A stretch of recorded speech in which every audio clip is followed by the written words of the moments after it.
bathi ukhumalo umdungwa umbulazi umzilikazi kamashobane wena wadla umuntu wamyenga ngendaba udonda intombe nesizulu.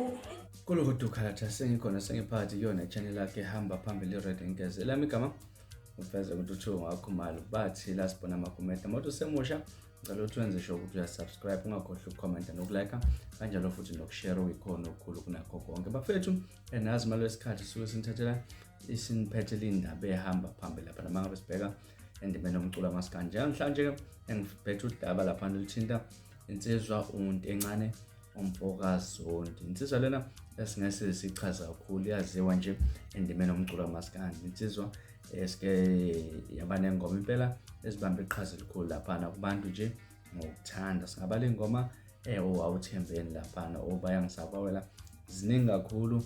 Sibonile indaba bafethu eke zaphuma lapha ezithintwa eMpucuzeko Maskandi Festival ukuthi igama laNtencane belingekho ohlwini labantu ababezonandisa. Kwenzeke lokhu nje uqale kwaphuma ilist yabaculi abazodlala lapha live performance ke lapha abantu balindile impela ukuthi igama laNtencane lizovela, kodwa nje ngicabanga ukuthi impela kuze kwaphelele impela list lingaveli igama likaNtencane. Ke sihambile impela nje indaba kwaphuma lapha ilist egcwele lolo igama likaNtencane. Abantu belokhu baphole njalo ezinkundleni zokuxhumana lapha ungabikho ekwaleli ciko leli lapha kubantu okumele baperforme lapha kwiMpucuzeko Maskandi Festival. Kuyokhumbula ukuthi iMpucuzeko iyona festival enkulu ekuMaskandi lapha noma bani noma umuphi umculi impela uyafisa ukuba yingxenye yawo. Abantu nje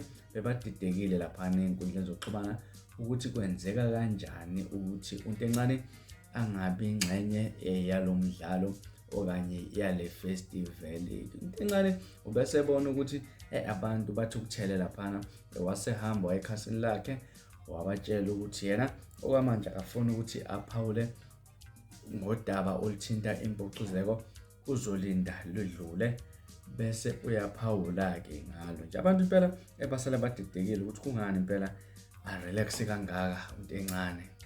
Kwazise uNtswempu uNtencane uyashaya ingoma. Abantu abaningi nje bamambhekile lapha. Kutheke namhlanje lapha ngazi ikhathi zasemini iMpucuzeko kune page lapha ku Facebook kweleMpucuzeko ba-update ke lapha ukuthi uma into ingakakhulunywa lithi ayisiliqiniso lapha uNtencane uzobe phakathi ehlaba usento. Babhale kanjalo impela kwipost iyeMpucuzeko lapha ngicabanga ukuthi izona inkabi eziphethwe ngomcineka lapha. Kuthe nje abantu basajajuliswe lokho waseyibuya lapha uNtencane wazosiqinisekisa indaba eziphuma lapha ukuthi ziliqiniso. Ubhale ukuthi njengoba bengishilo ukuthi usuku lanamuhla yile sizokwazi konke ngalo selikhulunyiwe lwaqeda udaba okuqagela kuphelile ngomhla ka-30 uJulayi ngizoba ngisemabhida lapha kwiMpucuzeko Festival. Wasethi ngiyabonga kubo bonke abantu nje abathe ukumeseka lapha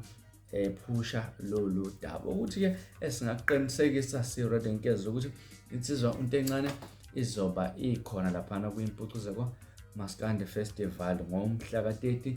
Izobe idla abantu ngengoma ezama hit lapha enazo. Kodwa nje ukufika dedaba abaningi ukuthi uzodlala yena ulive uNtencane. Sibonile khona ivideo nje ke ya trend lapha emshadeni kaBaba uZungu woSuthu amaZulu. uNtencane kade edlala ulive lapha. Ngicabanga khona ukuthi mhlambe abahleli bomcimbi ukube bayibonile la video mhlambe noma ukube balibonile udaba olucishe lifana nalolana bazoba nawo umbono ukuthi uNtencane kumele ayodlala ulive. Mhlambe wena engakuthini okwakuphawula ngalolu daba ahlala lapha ku-comment section sidingide lolu daba. Mhlambe uNtencane uzodlala ulive noma nje uzoshaya ingoma ashaya amanoni akhe ajabulisa abantu bese eyahamba. Ahlala ku-comment section siqede le ndaba. Wengane zakwethu bekuzona indaba ehamba phambili namhlanje kwezisenkezwe. Ungakhohlwa usubscribe nokulike